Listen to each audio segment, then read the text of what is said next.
اسرائیل کے وقت سے چلی آ رہی ہے۔ اس کے بعد قرآن مجید نے فرمایا وہ نافرمانیاں کرتے رہے اور ان نافرمانیوں کے باعث پھر انہوں نے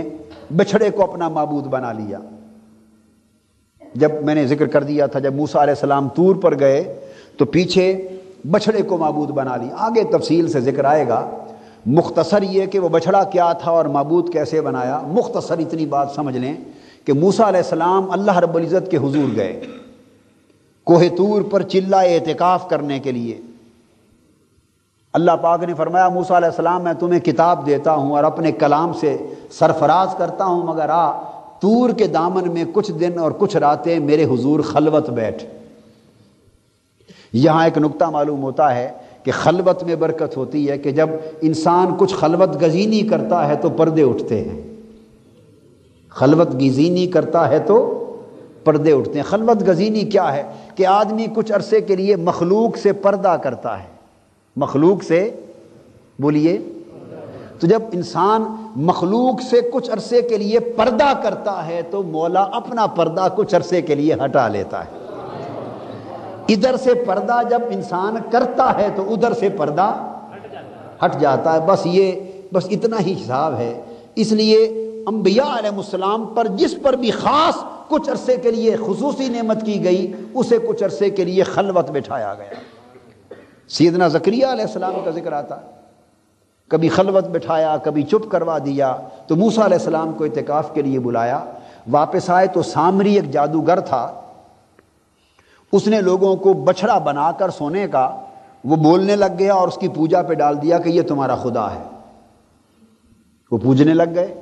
موسیٰ علیہ السلام واپس آئے، اس سے پوچھا کہ تو نے یہ ظلم کہاں سے کیا اور کیسے کیا؟ اب وہ بات اس نے کہا کہ ماجرا یہ ہے کہ حضرت جبرائیل امین موسیٰ علیہ السلام کے پاس آتے تھے، یہ وادی سینا میں رہ رہے تھے بنی اسرائیل، تو جبرائیل امین جب موسیٰ علیہ السلام کے پاس آئے وہ گھوڑے پر سوار تھے، سواری پر تھے،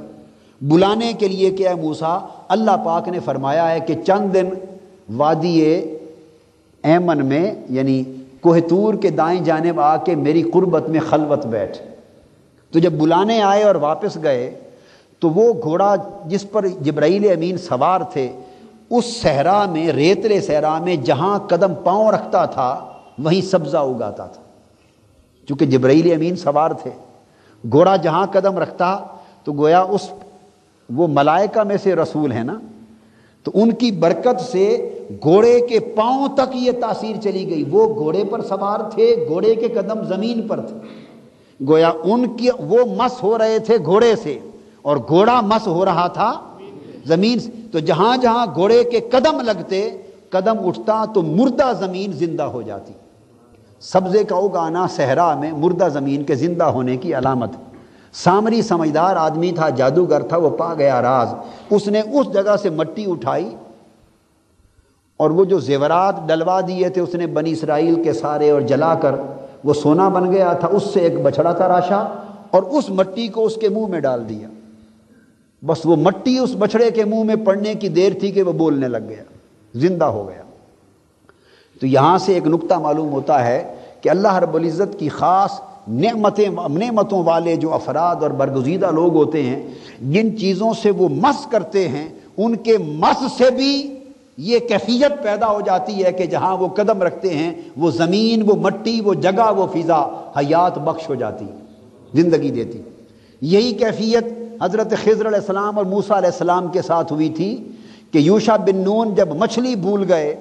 اس دو دریاؤں کے سنگم کی جگہ جہاں خضر علیہ السلام آتے، غسل کرتے اور وضو کیا کرتے تھے، تو جس پانی کو خضر علیہ السلام کے ہاتھ لگتے تھے اس پانی میں یہ تاثیر ہو گئی تھی کہ وہ کاٹی ہوئی، تلی اور بھونی ہوئی مچھلی جو کھانے کے قابل تھی، جب اس مچھلی کو اس تالاب کا پانی لگ گیا تو مچھلی زندہ ہو کے بھاگ گئی۔ جہاں خضر علیہ السلام کے ہاتھ لگے تھے اس پانی میں، تو اس پانی نے مردہ مچھلی کو زندہ کر دیا۔ جبرائیل علیہ السلام کے گھوڑے کے سم جس مٹی پہ لگے تھے وہ مٹی بچھڑے کے منہ میں گئی، وہ بولنے لگ گیا۔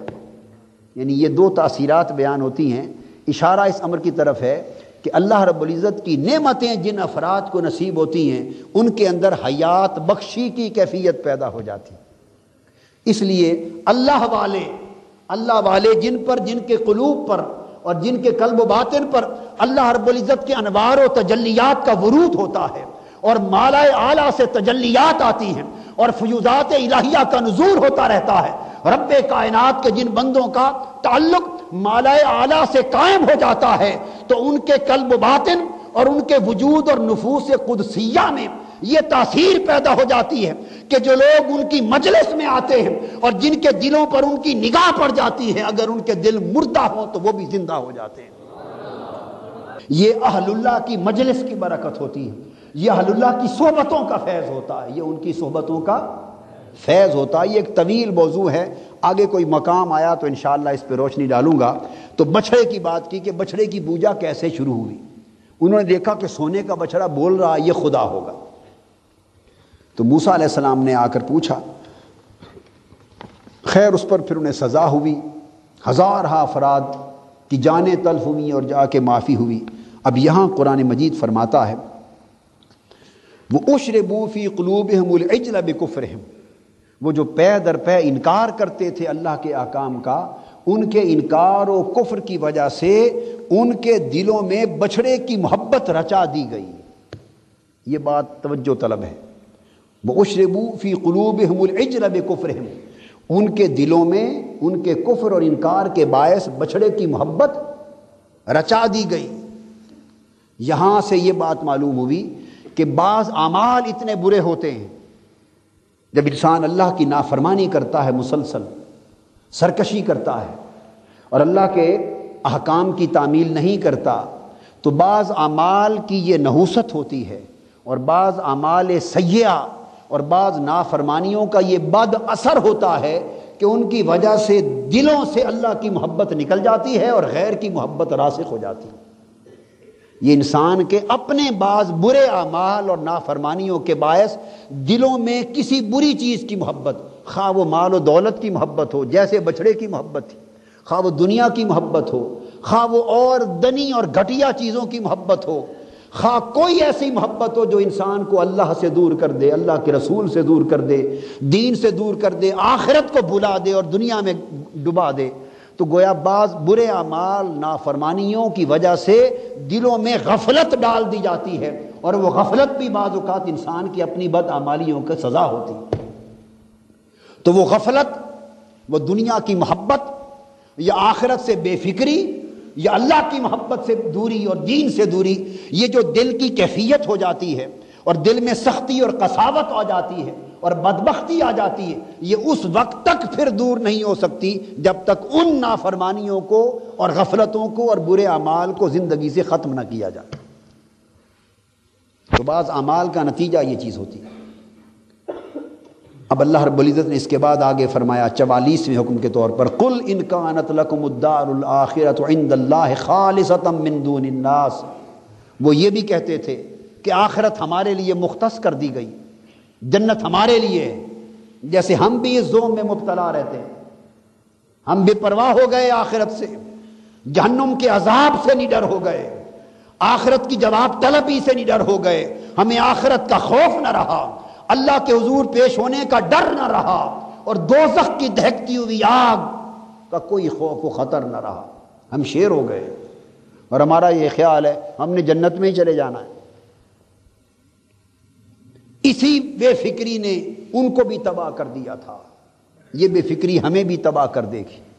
اللہ پاک نے فرمایا اگر تمہارا یہ خیال ہے کہ جنت تمہارے لیے ہی ہے اور اچھی آخرت تمہارے لیے مختص کر دی گئی ہے تو فرمایا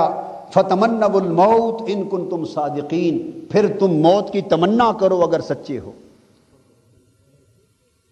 اگر بہترین آخرت تمہارے لیے ہے اور جنتیں تمہارے لیے ہیں تو پھر تم موت سے ڈرتے کیوں؟ پھر تو آخرت اس دنیا سے بہر صورت بہتر ہوگی. پھر اگر تم سچے ہو اس خیال میں تو موت کی تمنا کرو. اللہ پاک نے فرمایا اور جواباً خود فرمایا وَلَن يَتَمَنَّوْهُ أَبَدًا، اے حبیب مکرم صلی اللہ علیہ وسلم آپ دیکھیں گے کہ آپ انہیں دعوت دیں، اگر تمہیں اتنا پختہ یقین